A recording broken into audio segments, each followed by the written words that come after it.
You're listening to the Otis Jiry channel.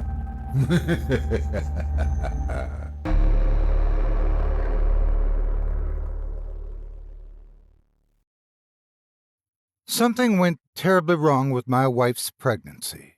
Sequel to The Patient That Nearly Drove Me Out of Medicine. By Jasper DeWitt. Narrated by Otis Jiry. Guys, this is Parker. And this time I'm posting on this website myself. I can't really get into why right now, but I think you'll know by the time this is over. I have to tell someone, or warn someone. Or Christ, I don't even know. Good God, I'm almost hyperventilating just thinking about this. I don't even know what I'm doing here. I guess I just want some kind of assurance that someone, anyone, will believe what I've experienced. Okay, I have to calm down. Start at the beginning.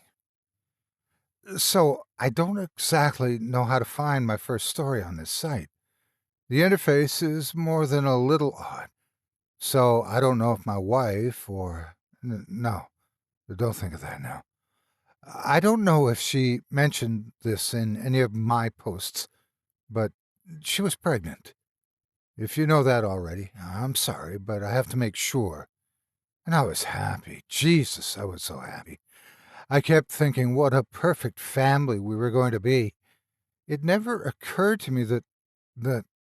No, breathe. Just get it down on the page. Anyway, as you probably know from when my last installment was posted, my wife wasn't due for at least another month if the pregnancy had gone on time. But it didn't.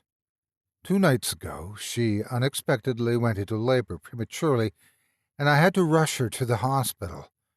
Her water broke just as they were wheeling her in, and I swear, even though I was as anxious as pretty much every expectant father would be, that feels like one of the last happy moments of my life. The doctors obviously wheeled her into the nearest hospital room, and I sat down in the lobby. Or rather, I sat for about 30 seconds in between moments of pacing. At first, it seemed like nothing was wrong, but then I heard screaming coming from the room where she was. At first, I shrugged it off. I'm a trained medical doctor myself, after all. As the normal pains from giving birth to a child. Hell, even an untrained person can tell you how painful that is. But the more I listened to the screaming, the more unsettled I got. How do I even begin to describe it? It was like listening to someone who'd never experienced pain before, suddenly just experiencing it in the most acute way possible. Actually, calling it screaming doesn't even do it justice, as she frankly didn't even sound human. It was more like the howl of a desperately wounded animal, and it only got shriller and more animalistic and louder the longer I listened. At this point, I was sure there must have been complications, and was going to frantically ask one of the passing nurses if they needed another doctor in there. Patient's husband or not, I wasn't going to let my wife, or even her child, die under someone else's care. There was about a minute of the tensest silence I've ever felt in my life. Then, without warning, the screaming started up again. This time it was so shrill I thought my ears would bleed if I stood any closer to the room. And I'm sure most of you won't be surprised by this, but it also lost any trace of humanity in that moment. Despite my concern for my wife, something in that noise made me almost desperate to rush in and strangle her. The noise just conjured this instinctual sense of utter revulsion and horror that made me desperate to make it stop. Then, just as suddenly, it stopped again. After another unspeakably tense minute, the door opened and one of the doctors came out, looking like he'd seen something that made him wish he were insane just so he could ignore it. Spotting me, he began walking over, and I rushed to meet him, asking frantically if my wife was all right. Mr. H, he said, I'm sorry, but I'm afraid your wife doesn't have long to live. Just hearing that knocked the fucking wind out of me. But some primal part of me knew there was more to hear, so I asked after the child.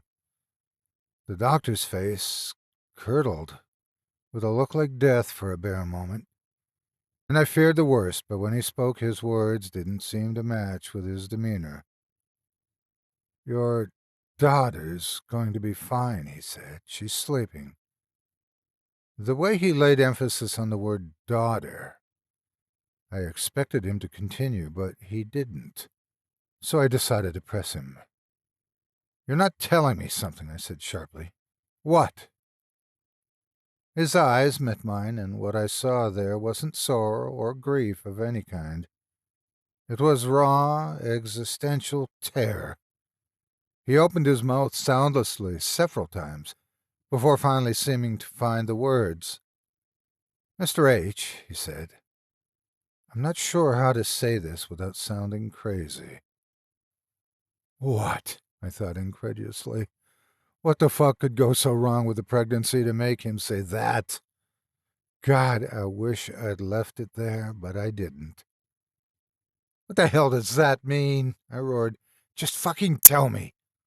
I'm a psychiatrist, and if you are crazy, I fucking guarantee you, I'll not only know, but I'll make sure no one forgets it if it gives me grounds for malpractice. He recoiled instinctively from my anger, and realizing that I'd probably overreacted, I put up a soothing hand. Sorry, I said. Sorry, I didn't mean that. Please, just tell me what else I need to know. He gave the kind of sigh you'd expect from a man whose words would sentence him to fate worse than death. But he told me, and his answer was where the true horror, the horror I still desperately wish I could believe was a lie, began. Mr. H, he said, if your wife had just been carrying the one child, she'd have survived. That pregnancy was rough, but it pretty much went as it should have. However, after she'd given birth to your little girl, she started having contractions again, like she was carrying twins. I goggled at him. Twins? I asked incredulously. What do you mean? I've seen the fucking ultrasounds. There was just one child. Yes, he said. But Mr. H, the thing is, that's still true. There was only one child. But your wife still gave birth to something else. My blood felt Antarctic. What do you mean, something else? Mr. H, I don't know what it was. I'm not even sure it wasn't a stress-induced hallucination. But after your wife's second round of contractions began, we prepped ourselves for a second child to appear. But it didn't.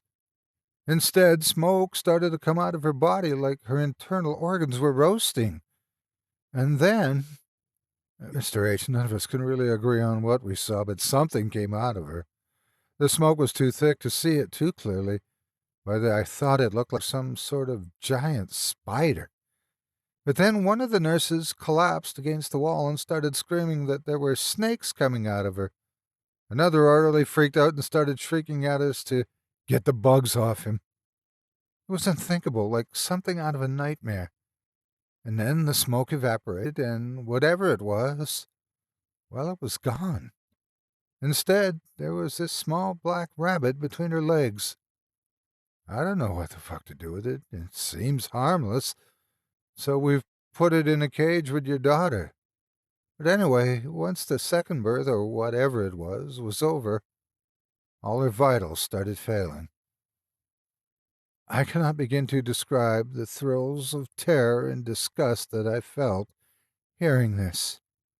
A million wild thoughts were whirring through my head, each more insane, more desperate than the last. I was so engrossed in my horror that I barely heard what the doctor said next. Mr. H, she's only got a few minutes. I think you should go in and say your goodbyes. Something in me registered this, and practically dead inside, I slumped toward the door of the room where what I thought was my wife was slowly dying. She was laying on the bed in a pool of what looked like, for all the world, like her own blood. As I entered, she seemed to become aware of my presence instantly and raised her face to look at me. "Parker!" she gasped. "Parker, oh Parker, you're here." I rushed to her side and held her hand in mine, crying and repeating over and over that I loved her, that I was so sorry this happened, that there had to be something. She put a hand to my lips. "Shh, Parker. Don't say that. Just please. Just say my name." Confusion whirred in my head. I must have said it 100 times. "Jocelyn?" I repeated, but she shook her head weakly. "No, Parker, not that. It's so formal. Call me what you used to call me before we were married, when we first met." Now, you have to understand, I haven't called my wife by this name since that one horrific patient ruined for me. But she was dying, so without hesitation, I complied.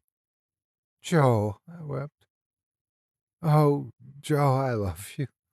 I love you so much." And then something happened that made me stop speaking. Fuck. It almost made me stop thinking. My wife smiled a horrible smile, filled with the most horrid, sadistic malice I'd ever seen on a human face. Then her smile widened and kept on widening until her cheeks split apart. Her head caved in from an invisible blow, and the skin from her forehead peeled off, making blood drip into her face. I know those injuries anyway. They haunted me in my dreams for years. All the while I slept next to what I thought was my wife. The thing that called itself Jocelyn spoke, still in my wife's clear, bell-like voice, and her words nearly broke my mind. I'm sorry. I won't be there to help you raise our children, Parker, but the birth has taken everything from me. It always does for someone like me." Her eyes were glittering gems of malignant relish. I couldn't even begin to process what I was seeing. This was a nightmare, a dream. It had to be. I slapped myself to try and wake myself up, but it did no good. The thing laughed, and somehow hearing that horrible laugh in Jocelyn's voice made it worse. I could only bring myself to croak out one word. "Why?" "Oh, Parker, don't you remember?" it asked softly. "You told me yourself that your thoughts would be the last I'd ever eat. And you believed it. I had to be close to you or I'd starve." As if not a day had passed between then and that awful day in the hospital with Joe, my words hit me like a punch in the gut. "Enjoy whatever bad thoughts you're getting out of me, you fucking parasite, because they're the last ones you're going to ever eat. That I promise you." You were so sweet when you found me down that alley, Parker. The thing that called itself Jocelyn could. I hadn't had much time to see what she looked like. Too busy putting her in the wall, you know. But you called me by her name, and I could see her in your mind's eye. Was I a good wife, Parker? Is this how prey are supposed to treat their mates? I don't know what made me stay near the bed with that dying horror leering at me. Everything in me screamed at me to run, to die, to do anything I could to escape. The thing that called itself Jocelyn blinked at me briefly, and then the face of my wife was back, unmarred. It closed its eyes, and a feeling of perverted, sick peace floated over its face. "Thank you, Parker," it said. "I was so curious. Nothing like me ever got the chance to be prey. A last poisonous exhale escaped from its lips, and I heard the low, continuous beep of the flatline. The thing that called itself my wife lay there, its body frozen in the last form it had assumed. It's a miracle I didn't go insane right then. But somehow, through the haze of unspeakable sanity-killing horror I felt, I remembered my child. Or was it children? I don't know. But in a daze I stood up and looked around the room. Set against the wall was a small cradle, upon which, as the doctors had said, a small black rabbit was sleeping. I walked over to it and touched it suspiciously, but the animal didn't stir. Then I looked down and saw my daughter, and somehow, despite everything I'd just experienced, the stir of whatever makes a man recognize and love his offspring hit me. Whatever her mother was, I was happy to say she looked and felt human. The rational part of me was screaming at me to strangle her in her crib, to prevent whatever part of her had come from the thing manifesting.